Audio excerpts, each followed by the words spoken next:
पक्षात असताना देवेंद्र फडणवीसांनी दिलं होतं या परिवाराला, तर आता हा मुद्दा काय हा जर आपण समजून घेऊया. हा परिवार आहे जमील शेख नावाचे जे मनसेचे कार्यकर्ते नेते होते, जे इथे मुंबईच्या जवळ मुंब्रा कळवा ज्याला आपण म्हणतो तिथे ते होते. त्यांचं मनसेचं काम करत असताना त्यांचा संबंध बऱ्याच लोकांशी होता. म्हणजे त्याच्यात नजीब मुल्ला नावाचे आताचे अजित पवारांच्या अतिशय जवळचे असे हे जे नजीब मुल्ला होते, त्यांनी त्यांना शूटर्स ठेवून शूट करून मारून टाकलं आणि त्यावर अजूनपर्यंत कारवाई होत नाही. तर हे प्रकरण काय बघा. जमील शेख जसं मी म्हटलं, या त्यांच्या मिसेस ही त्यांची मुलगी, यांना 2014 मध्ये त्यांच्यावर पहिला अटॅक झाला. तो अटॅक असा झाला की त्यांच्या डोळ्यात मिरचीची पावडर टाकली गेली आणि त्यांना सांगितलं गेलं की तू नजीब मुल्ला विरुद्ध लढू नकोस, लढलास तर तुझी खैर नाही, अशी त्यांना धमकी दिली. हा नजीब मुल्ला अल तय्यब नावाचा त्याचा प्रोजेक्ट आहे, ड्रीम प्रोजेक्ट आहे ठाण्याचा. तिथे त्यांनी काही लोकांना विस्थापित केलं आणि त्या लोकांसाठी म्हणून यांचे पती आणि यांचे वडील हे लढत होते म्हणून त्यांना छळ करण्यासाठी. आणि 2017 मध्ये जसं मी म्हटलं, त्या नजीब मुल्ला आणि जमील शेख हे एकमेकांविरुद्ध निवडणुका लढले होते.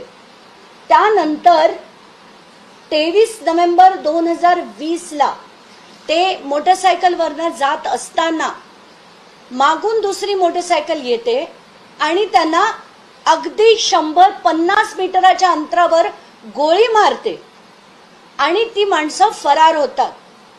त्याच्यात एक आयो आहे नितीन ठाकरे नावाचे. त्या आयोनी अतिशय सुंदर चौकशी केली आणि एकूण 10 आरोपींपैकी 7 जणांना अटक केली. ज्या दिवशी नितीन ठाकरे, आता हा अतिशय गंभीर मुद्दा आहे, नितीन ठाकरे ज्या दिवशी नजीब मुल्ला यांना अटक करणार होते, त्या दिवशी त्या घटकेला त्यांनी सीपीना फोन करून सांगितलं की मी आता अर्ध्या तासात त्यांना अटक करायला जातो.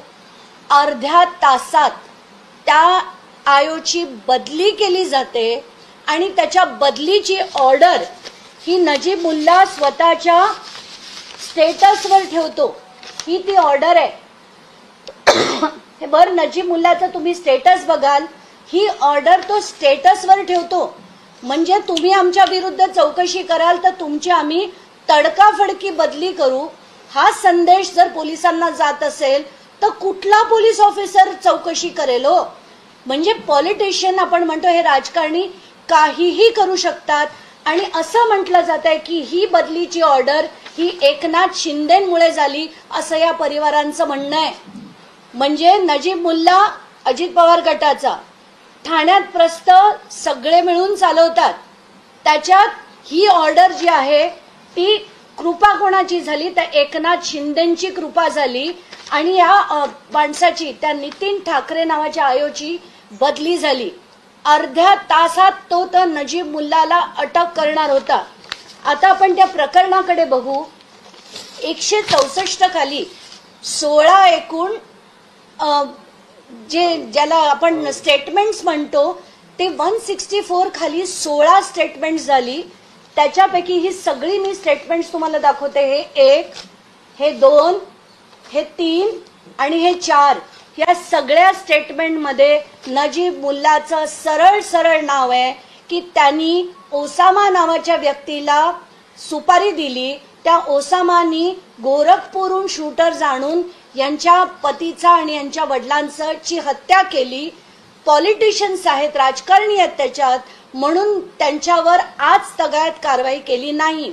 आता याच्यात हे सगळ्यांना भेटले, रावसाहेब दानवेंना भेटले, जितेंद्र आव्हाडांना भेटले, विरोधी पक्ष आहे म्हणून. मग मुख्यमंत्री देवेंद्र फडणवीस जेव्हा विरोधी पक्ष नेते होते तेव्हा हे कुटुंब त्यांच्याकडे गेलं. त्यांना खात्री पटली होती की देवेंद्र फडणवीसांनी त्यांना खात्री दिली की मी मुख्यमंत्री झाल्यावर यांच्यावर कारवाई करीन. पण आज तगायत ह्याच्यावर कारवाई झालेली नाही. माझी हात जोडून विनंती आहे मुख्यमंत्र्यांना की याच्यावर कारवाई ही झालीच पाहिजे. त्याच नितीन ठाकरेला त्याच जागी परत तुम्ही रिइन्स्टेट करा, ती चौकशी कंप्लीट करा आणि त्यांच्यावर कारवाई करा. आता मुख्यमंत्र्यांनी काय आश्वासन दिलं, आप रोइए मत, ऐसे रोने से ये नहीं होता, लड़ना पड़ेगा हमें. आप बताइए इनको कि क्या बताया था आपको मुख्यमंत्री जी ने, जो तभी विरोधी पक्ष नेता थे, उन्होंने क्या बताया था? बेटा आप बताएंगे. हम लोग 1.5 साल पहले सीएम फडणवीस सर से मिले थे, तो उन्होंने मुझसे वादा किया था कि मैं जब सीएम के पोस्ट पे आ जाऊंगा तो हम लोग को इंसाफ दिलाएंगे. तो मेरी हाथ जोड़ के विनती है कि 5 साल से हम लोग बहुत लड़ रहे, हमको कुछ नहीं चाहिए, बस मेरे शौहर को इंसाफ चाहिए, जमील शेख को. कि जो नजीमुल्ला है ना, मेरे शौहर का तो केस खुलासा हुआ कि इसने करवाया, ऐसे बहुत सारे मर्डर उसने किया है. तो मैं चाहती हूँ कि ये यहीं रुक जाए और उसको सजा कड़ी से कड़ी मिले कि और लोगों का घर ना खराब हो. आता ही मुलगी 10वीची परीक्षा तिने दिली, 90% मार्क झाले, अक्षरशः फी भरायला यांच्याकडे आता पैसे नाही, अशी दयनीय स्थिती या घराची आहे. आणि माझ्याकडे हे आनंद दवे नावाचे जे व्यक्ती आहेत ते पुण्याहून त्या या लोकांसाठी कुठच्या कुठून, खरं तर ते हिंदू महासभेचे आहेत, पण तरी असताना जात धर्म न बघता या कुटुंबाला घेऊन ते माझ्याकडे एकदा नाही 3 वेळा आले आणि खूप विनंती केली. आणि मला पण असं वाटलं की आपण न्यायासाठी या कुटुंबासाठी लढायला हवं, म्हणून मी हे प्रकरण लढले. न्याय करावा अशी मुख्यमंत्र्यांकडनं अपेक्षा आहे आणि त्यांनी तो करावा अशी कळकळीची विनंती आहे. या संदर्भात तुम्ही जाऊन मुख्यमंत्र्यांना तुम्ही या परिवाराला जाऊन भेटणार आहात का किंवा काही पत्रव्यवहार करणार आहात का? मी पत्रव्यवहार नाही करणार, पण मी त्यांना काल मेसेज नक्कीच पाठवलाय की या परिवाराला न्याय हा दिला गेला पाहिजे. आत्ताच्या घटनेला त्याचं उत्तर आलेलं नाहीये. ते बाकीच्या प्रश्नांची लगेच उत्तरं देतात, पण या प्रश्नाचं अजूनपर्यंत उत्तर आलं नाहीये. कारण त्यांचे दोन्ही अगदी राईट हँड आणि लेफ्ट हँड म्हणजे अजित पवार आणि एकनाथ शिंदे हे दोघंही या प्रकरणात असल्यामुळे मुख्यमंत्री देतील की नाही ही शंका आहे. पण असं राजकारण न करता खून झालेला एका व्यक्तीचा, आणि त्यांनी मुख्यमंत्र्यांनी ज्यांच्याकडे गृह विभाग सुद्धा आहे त्यांनी याच्यावर तात्काळ कारवाई करावी. 2 मागण्या, एक नितीन ठाकरेला पुन्हा त्या जागेवर आणा आणि जे त्यांनी थांबवलेले इन्व्हेस्टिगेशन्स होते पूर्ण फास्ट ट्रॅकवर आणून त्या नजीब मुल्लाला अटक करण्यात यावी अशी कळकळीची विनंती आहे. आणि त्याच्यामध्ये 2 आरोपी अजूनही फरार आहेत. तो जो आसामा जो आहे त्याला एक आश्वासन असं देण्यात आलं की तुला 4 घरं मिळतील. ते आश्वासन जे देणार होतं त्यामुळे तो मेन कोण माणूस आहे की त्यांना आश्वासन त्यांना दिलं नाही? त्याबद्दल मला त्यांच्याबद्दल काय आश्वासनं त्या गुन्हेगारांना दिली त्याबद्दल मला माहिती नाही आणि मी माहिती करून घेण्याची गरज पण नाही. मला असं वाटतं की हे जे गुन्हेगार आहेत ते गुन्हेगार आहेत आणि त्या सगळ्यांना शिक्षा झाली पाहिजे. बस, संपला विषय. की तुम्हाला राज्याचं उत्पन्न वाढवायचं आहे, ठीक आहे, दरोडे घाला ना, बँका लुटा, नाहीतरी तशाही बँका लुटल्याच तुम्ही. फक्त आता त्या बाजूला गेल्याने सेफ लुटालुटीचंच काम केलं, आता तिथे जाऊन लुटालुटीचंच काम करताय. म्हणजे आता पूर्ण महाराष्ट्राला बेवडा करायचा, पूर्ण महाराष्ट्राला महाराष्ट्राचं मध्यधुंद राष्ट्र करायचं. कशासाठी? का? एकीकडे लाडक्या बहिणी करायचं, त्यांच्या बापाला दारू पडणार, त्यांच्या भावाला दारू पडणार, त्याच्या नवऱ्याला दारू पडणार आणि तिला तो जाऊन चोपणार. कसली लाडकी बहीण? लाडक्या बहिणीला उद्ध्वस्त करण्याचा कारभार केला या मल्ल्यांच्या नातेवाईकांनी. यांची निशाणी मॅकडोनल्ड आहे, मॅकडोनल्ड. अब की बार मॅकडोनल्ड सरकार. म्हणजे मृणालताईंनी 74 सालापासून हे सगळं अडवून ठेवलं होतं. ज्या मुख्यमंत्र्यांनी हा निर्णय घेतला लायसन्सेस देण्याचा, त्या मुख्यमंत्र्यांना हा निर्णय मागे घ्यावा लागण्याचा महाराष्ट्राचा इतिहास आहे. महाराष्ट्रामध्ये दारूबंदीविषयीचे अनेक आंदोलनं, दारूबंदी, तुकडोजी महाराज, संत गाडगे महाराज यांचं संपूर्ण काम हे महाराष्ट्रामध्ये ऐतिहासिक आहे. त्या इतिहासावरती पूर्ण पानं पुसण्याचं काम हे सरकार करत आहे. उत्पन्न वाढवायचं आहे ना, तर कमी खा ना, थोडं कमी खा. असं आहे की आधी कुठली कारखानदारी ताब्यात घेतली आणि आता कुठली कारखानदारी ताब्यात घ्यायला निघाला आहात हे पूर्ण महाराष्ट्राला माहिती आहे. आजच्या दारू व्यवसायामध्ये कुठला राजकीय नेता सर्वात जास्त स्ट्रॉंग आहे, स्ट्रॉंग, याचं नाव अख्ख्या महाराष्ट्राला माहिती आहे. आणि कोणासाठी केलं जातं हे अख्ख्या महाराष्ट्राला माहिती आहे.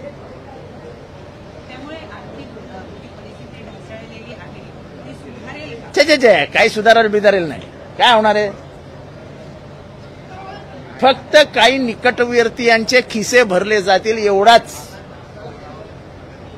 आता जे लायसन्स दिलं ना, 1 कोटीला एक लायसन्स आहे, ते ब्लॅकमध्ये 15 कोटीला विकलं जातं. कसलं कोणाला मिळणार आहेत पैसे? आपल्या हितसंबंधी लोकांचं खिसे भरले पाहिजेत, याची सोय होती. पूर्वी हेच केलं होतं. जेव्हा एकदा हे लायसन्स वाटले गेले होते, ते लायसन्स वाटलेले कोणाला? आमदारांच्या नातेवाईकांना. आता मंत्र्यांच्या पोरांना.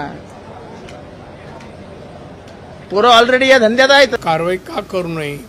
निकृष्ट दर्जाचा रस्ता झालाय अशी त्यांना नोटीस दिल्या जातील आणि त्याचबरोबर हायवेचे खड्डे बुजवण्याची प्रक्रिया लगेच चालू.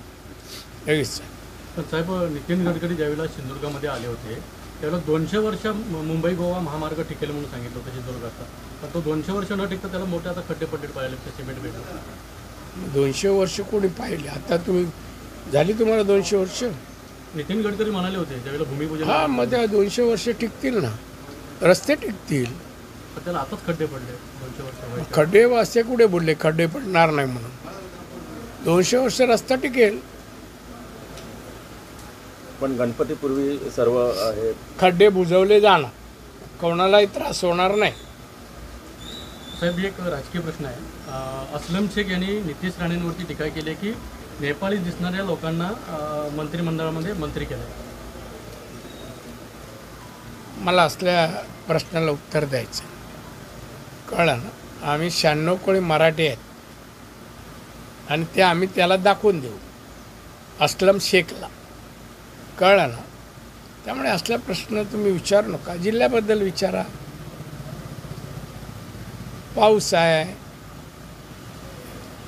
रस्ते खराब झाले आहेत, साकव गेले आहेत, अशी अनेक समस्या आहेत. फंड या वर्षाचा आला का, असे विचार ना. दादा, मालवणमधले काही उभाटाचे कार्यकर्त्यांनी आज भाजपमध्ये प्रवेश केला. चांगली गोष्ट आहे, स्वागत आहे, स्वागत आहे. सगळेच खाली होतील ते. धनुष्यबाण चिन्हावरती आज सुनावणी सुप्रीम कोर्टामध्ये होणार आहे. पण ठाकरेंनी असं एक मागणी केली की जोपर्यंत निर्णय होत नाही तोपर्यंत धनुष्यबाण चिन्ह पाठवावं. ठाकरे बोलले म्हणजे काय सुप्रीम कोर्ट करणार का? ठाकरे बोलतात ना, ते कोर्टात उलटं होतं. अनुभव आहे आमचा, कारण त्याला नियम बियम काय माहीत नाही आहे. चला, तुमचे प्रश्न संपले. निवडणूक आयोगाने धनुष्यबाण हे बेकायदेशीर चिन्ह दिलं असं संजय राऊत म्हणतात एकनाथ शिंदे. खरं म्हणजे संजय राऊत याच्या डोक्यावर परिणाम झाला आहे. जे प्रश्न का असे बोलतो. आता एकदा कोर्टाने निर्णय घेतला आहे तर तो निर्णय चुकीचा कसं काय म्हणतो? निवडणूक आयोगाने घेतला. निवडणूक आयोग असो, कोर्ट असो, कसं काय बोलू शकतो हा? सोडाव त्याचे प्रश्न विचार नको. आणि मला कधीच तो संजय राऊत पण नको आणि उबाडा नको. गणेश चतुर्थी जवळ आली आहे आणि मोठ्या प्रमाणात रेल्वेचं आहे ते बुकिंग फुल झालं आहे. यासाठी काय स्पेशल ट्रेन सोडल्या जातील का? मी बोलतो त्यांच्याशी. संधी असेल तर आपण सोडू. मी बोलेन GMC आणि असेल तर सांगेन जास्त सोडा. त्याचबरोबर चिपी विमानतळ आहे, तर चिपी विमानतळ अजूनही कार्यान्वित तो गणपतीच्या अगोदर कार्यान्वित करण्याचा माझा प्रयत्न आहे. आता अधिवेशनाला गेलो का माझा प्रयत्न आहे. चला. नाही, त्या क्रांतीवीर चित्रपट बघितला असेल तुम्ही. त्यात आहे नाना पाटेकर म्हणतो अच्छाई इतनी करो जितनी अच्छाई लगे. 9 वाजतापासून आहे सभापती महोदय. आता बेल वाजवणार नाही अशी अपेक्षा करतो. तर 5-7 मिनिटं शेतकऱ्याच्या विषयावर बोलू द्या, कारण तांबेसाहेब 10-15 मिनिटं बोलले. चांगलं बोलले, मी कुठं काय म्हणतो, चांगलं बोलले. धन्यवाद सभापती महोदय. 260च्या प्रस्तावावर बोलण्याकरता मला आपण संधी उपलब्ध करून दिली त्याबद्दल मी आपले आभार मानतो. सरकारच्या वतीनं या 260च्या प्रस्तावाचं मी स्वागतही करतो. आणि आताच आषाढी एकादशीला महाराष्ट्राच्या सन्माननीय मुख्यमंत्र्यांनी पांडुरंगाकडे एक साकडं घातलं होतं की महाराष्ट्राचा शेतकरी सुजलाम सुफलाम होऊ दे. आणि त्या सुजलाम सुफलाम शेतकरी होण्याच्या दृष्टीनंच आपल्या सरकारचं एक पाऊल आहे. मी विदर्भातून येतो आणि विदर्भामध्ये खारपान पट्टा हा एक भाग शेतकऱ्याच्या दृष्टीनं शापित असलेला एक भाग आहे. त्यात आता वैनगंगा, पैनगंगा, नळगंगा नदीजोड प्रकल्प हा जर पूर्णत्वास गेला तर 10 लाख एकर जमीन ओलिताखाली येण्याची शक्यता असल्यामुळं तिथला शेतकरी हा नक्कीच सुजलाम सुफलाम होईल. आता एआयचं जग आहे, एआयच्या तंत्रज्ञानाचा वापर मोठ्या प्रमाणात होतोय. एआयच्या माध्यमातून सुद्धा आपल्या सरकारने मातोश्री ग्राम समृद्धी शेत पाणंद रस्ते योजना अशा योजना विकसित करण्याकरता प्रयत्न सुरू केलेले आहेत.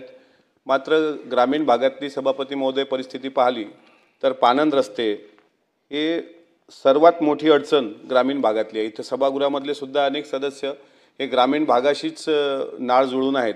त्यामुळे ग्रामीण भागातली शेतकऱ्यांच्या शेतरस्त्याची परिस्थिती, पाणंद रस्त्याची परिस्थिती ही अत्यंत बिकट आहे.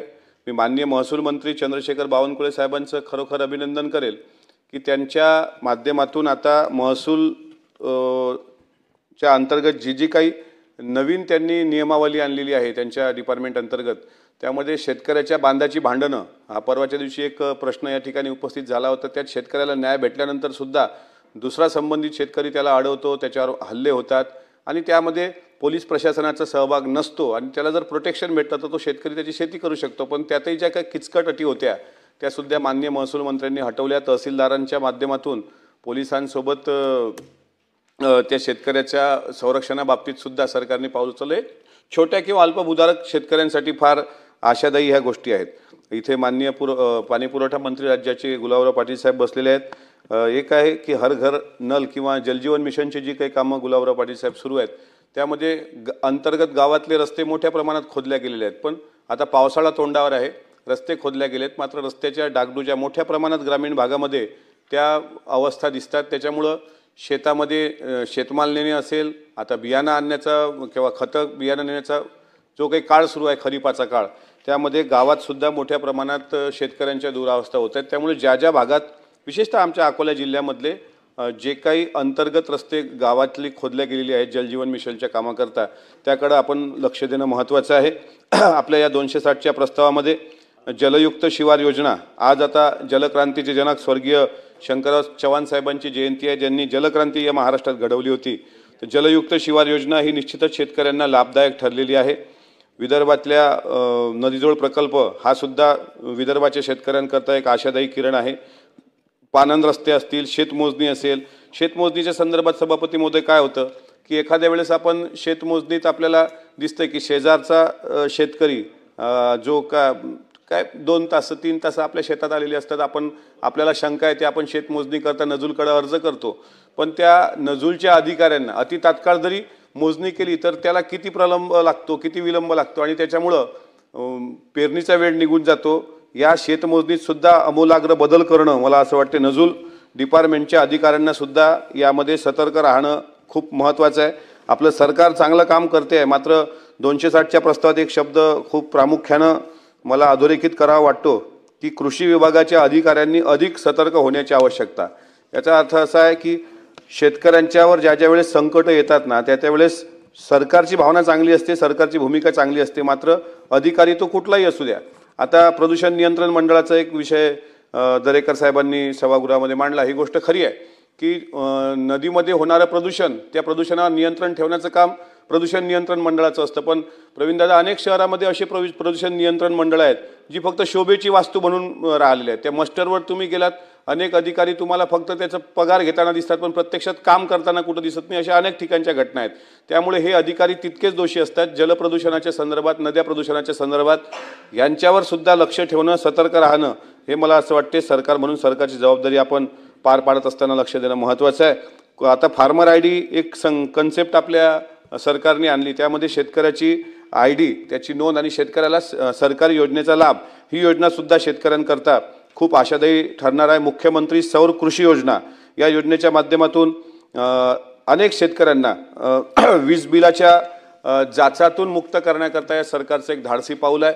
आपल्याला माहीत असेल की मागं मुख्यमंत्री शिंदे साहेब होते, आता देवेंद्र फडणवीस साहेब आहेत, आणि यांनी एक निर्णय पण घेतला होता की शेतकऱ्याची वीज बिल माफी, आणि ती वीज बिल माफी आपण करून दाखवली. लाडकी बहीण योजना असेल, शेतकऱ्यांच्या वीज बिल माफीमुळंच त्या मायबाप शेतकऱ्यांच्या आशीर्वादावर आपण सर्व आज सत्तेमध्ये आहोत. आणि त्यामुळं ही जी संकल्पना होती मुख्यमंत्री सौर कृषी योजना, ही सुद्धा चांगल्या पद्धतीनं आज शेतकरी त्याचा लाभ घेत आहेत. सौर कुंपण योजनेच्या बाबतीत उल्लेख झाला. मी परत एकदा माननीय मंत्री महोदय आपल्याला विनंती करतो की सौर कुंपण योजना ही आपण शेतकऱ्यांना जसं मागेल त्याला शेततळं, तशा मागेल त्याला सौर कुंपण. पण त्या कुंपणाचं कसं होतं की तुम्ही ग्रामीण भागात असता मंत्री महोदय, मोठ्या प्रमाणात तुमच्या ग्रामीण भागाशी नाळ जुळलेली आहे. रोही, डुकरं ही जी झुंडीच्या झुंडी येतात, आणि मग ते सौर कुंपण जे आपलं आहे ते साधारणपणे त्याची क्वालिटी जी आहे, कारण 1-1.5 फूट खोल खोदल्यानंतर 7-8 फुटाचा अँगल जर लोखंडीवर असून त्याला कुंपण केलं तर मग रोही असतील, नीलगाई असतील यांच्या झुंडाच्या झुंडा थोपवता येतात. पण जर त्याची क्वालिटीच नसली चांगली, म्हणजे काही ठिकाणी असे सौर कुंपण आहेत की एका हवेत उडून जातील, त्याच्यामुळे काय हरणाची जर धडक लागली तरी ते सौर कुंपण पडतं. त्या क्वालिटीत सुद्धा दुरुस्त करावं. आणि माझी मागणी मागच्या काळापासून आहे की मागेल त्याला शेततळ, जसं मागेल त्याला सौर कुंपण, पण सौर कुंपणाची क्वालिटी सुद्धा 10-10 फुटाचे पाईप, त्याला चांगलं कुंपण, जेणेकरून वन्यजीवांच्या हैदोसापासून शेतकऱ्यांच्या शेतीचं रक्षण करता येणार. दवाखान्याची परिस्थिती माननीय आरोग्यमंत्री महोदय या ठिकाणी आहेत. ग्रामीण भागामधल्या दवाखान्यामध्ये म्हणजे उपरुग्णालय असतात, तिथं ॲम्ब्युलन्सची परिस्थिती, ॲम्ब्युलन्सच्या ड्रायव्हरचे पगार थांबतात, त्यानंतर 102च्या सेवासुद्धा विस्कळतात. आता पावसात स्नेक बाईट सारखे प्रकार घडतात. त्यामुळे आदिवासी बहुल भागात किंवा ग्रामीण भागामध्ये ह्या सुविधा तात्काळ पुरवण्याकरता काय उपाययोजना करता येतील. काल तुम्ही सांगितलं केंद्र सरकार पण त्यासाठी आपल्याला फंड देत असतं, पण केंद्र सरकारच्या माध्यमातून दवाखान्याची दुरावस्था ती दुरुस्त करता आली पाहिजे. जिल्हा परिषदच्या शाळेत अशी परिस्थिती आहे की काही ठिकाणी एकाच 10x10 मंदिराच्या सभामंडपात 5वी पर्यंतचं शिक्षण. त्याच्यामुळे आता आपण प्रवेशोत्सव घेतला, विद्यार्थ्यांचं स्वागत केलं. 23 जूनला यावर्षी शाळा प्रवेश सुरू झाला. आम्ही पण आमदार म्हणून काही ठिकाणी गेलो. शालेय पोषण आहारामध्ये अशा ठिकाणी खिचडी शिजवल्या जाते ज्या ठिकाणी चूल आणि काही ठिकाणी इंधन पण नसतं. सिलेंडरची सबसिडी त्यांना मिळत होती, पण आता सिलेंडर सबसिडी मिळणं बंद झाली. त्यामुळं हे सुद्धा परत कार्यान्वित करून शालेय पोषण आहाराची परिस्थिती बदलता येऊ शकते का, याकडे सुद्धा सरकारने लक्ष दिलं पाहिजे. कृषी विद्यापीठाच्या बाबतीत आता माननीय सदस्य सत्यजित तांबे साहेबांनी सांगितलं, मी सुद्धा पंजाबराव देशमुख कृषी विद्यापीठ अकोल्याचा एक सदस्य आहे. आणि कृषी विद्यापीठामध्ये अनेक विद्यार्थी शिकायला येत असतात, नवीन नवीन प्रयोग बघायला येत असतात. ॲग्रोटेकचा प्रयोग आमच्या कृषी विद्यापीठामध्ये दरवर्षी भरवला जातो डिसेंबरला, आणि वेगवेगळे लोक तिथं येतात, विद्यार्थी येतात. पण ज्या पद्धतीनं त्यांच्या ज्या काही जागेची पूर्ततेच्या बाबतीत त्यांनी विषय काढला की जागा नाहीत, प्राध्यापकांच्या रिक्त जागा अनेक वर्षांपासून आहेत, त्यांना पाहिजे तेवढ्या प्रमाणात आर्थिक पाठबळ मिळत नाही. आमच्या अकोला कृषी विद्यापीठाला तर याबाबत थोडासा दुजाभावच दाखवला जातो. तर माझी सरकारला विनंती आहे की ज्या रिक्त जागा आहेत त्या तात्काळ भराव्या, त्याची पदभरती करावी.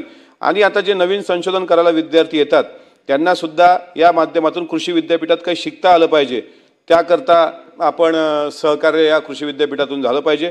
मागं सदाभाऊ खोत यांनी शेतकरी जनगणनेचा एक विषय काढला होता.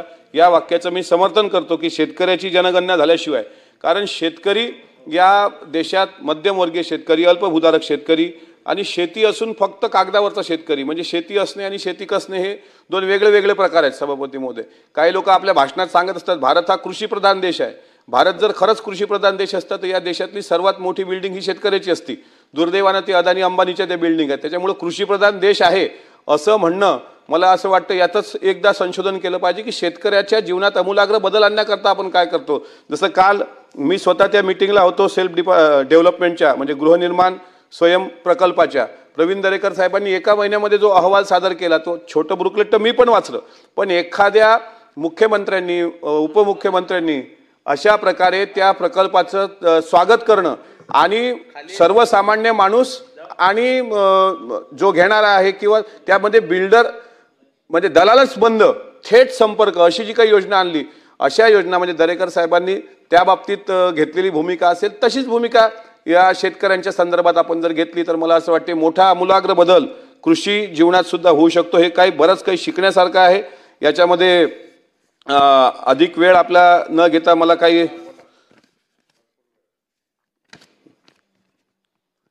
गोष्टी सुचवायच्या आहेत. शेतकऱ्याचाच विषय जर झाला, ग्रामीण भागातले विद्यार्थी एक विषय फार महत्त्वाचा वाटतो. शासकीय खाजगी कोचिंग क्लासेसच्या माध्यमातून शेतकऱ्यांच्या मुलांची जी आर्थिक पिळवणूक होत असते. तुम्ही काळेसाहेब स्वतः शिक्षक आहात. शिक्षकासारखं आणि विद्यादानासारखं पवित्र कार्य नाही असं आपण महात्मा फुलेंच्या काळापासून आतापर्यंत ऐकत आलोय, महर्षी विठ्ठल रामजी शिंदेपर्यंत. पण खाजगी कोचिंग क्लासेसच्या नावाखाली गोरगरीब शेतकऱ्यांच्या विद्यार्थ्यांची मुलांची कशी आर्थिक पिळवणूक होते याची अनेक उदाहरणं देतो मी. अल्पकालीन चर्चा पण त्यामध्ये सभागृहात मांडणार आहे. आणि यावर कुठेतरी सरकारचं नियंत्रण असावं. 2-2, 4-4 लाख रुपये कोचिंग क्लासेसवाले घेतात. आता तर अशी मगरुरी आणि मस्ती वाढलेली आहे की पहिल्या 3 महिन्याची फी नाही भरली तर तुला आम्ही कोचिंग क्लासेसमध्येच बसू देणार नाही. अशा प्रकारच्या या मस्तवाल कोचिंग क्लासेसवर सुद्धा चाप लावणं जेणेकरून सरकारची बदनामी होणार नाही याकरता सरकारनं प्रयत्न केलं पाहिजे. आज 260च्या प्रस्तावावर बोलत असताना सरकारने जे काही कृषी सिंचन योजना, त्याच्यामध्ये नानाजी देशमुख कृषी संजीवनी प्रकल्प टप्पा 2 याची पूर्तता असणे आणि तूर, ज्वारी, चना, कापूस इत्यादी धान खरेदी झालेली असणे. या धान खरेदीतही पणननी काय केलंय, कृषी उत्पन्न बाजार समित्या काही ठिकाणी कशा वागतात, कशा प्रकारे प्रायव्हेट व्यापाऱ्यांचं त्यामध्ये अंतर्भाव झालाय आणि कशा प्रकारे शेतकऱ्यांचं शोषण होतं, अशा लक्षवेधी माझी होती. आज पण एक लक्षवेधी सभागृहामध्ये येणार आहे की पणनच्या अंतर्गत येणाऱ्या कृषी उत्पन्न बाजार समित्या हे शेतकऱ्यांच्या आर्थिक शोषणाचे अड्डे बनतायत का, ह्यावर सुद्धा आपण लक्ष केंद्रित केलं पाहिजे आणि याला एक शिस्तबद्ध कार्यक्रम दिला पाहिजे. मी जाताना इंद्रजित भालेराव यांचं एक 2 ओळीचं काव्य म्हणतो, जे इथे बसणाऱ्या जवळपास सर्वांनी बालभारती पुस्तकात वाचलं असेल. तेत इंद्रजित भालेराव असं म्हणतात, शेतामधी माझी खोप, तिला बोराटीची झाप, तिथं कष्ट तो राबतो, माझा शेतकरी बाप. सदाभाऊच्या पाठ आहे ती. लेतो अंगावर चिंध्या, खातो मिरची भाकर, काळी उसाची पाचट, जगा मिळाया साखर, काटा त्याच्याच का पायी, त्यानं काय केलं पाप, तिथे कष्ट तो राबतो, माझा शेतकरी बाप. माझा बाप शेतकरी, उभ्या जगाचा पोशिंदा, त्याच्या भाडी लिहिलेला रात दिस कामधंदा, कष्ट सारे त्याच्या हाती, दुसऱ्याच्या हाती माप, तिथं कष्ट तो राबतो, माझा शेतकरी बाप. बाप फोडतो लाकड, माय पेटविते चुल्हा, पिठा मागल्या घामाची, काय चव सांगू तुला, आम्ही कष्टाचंच खातो, जग करी हापा हाप, तिथे कष्ट तो राबतो, माझा शेतकरी बाप. धन्यवाद. जय हिंद, जय महाराष्ट्र, जय बळीराजा.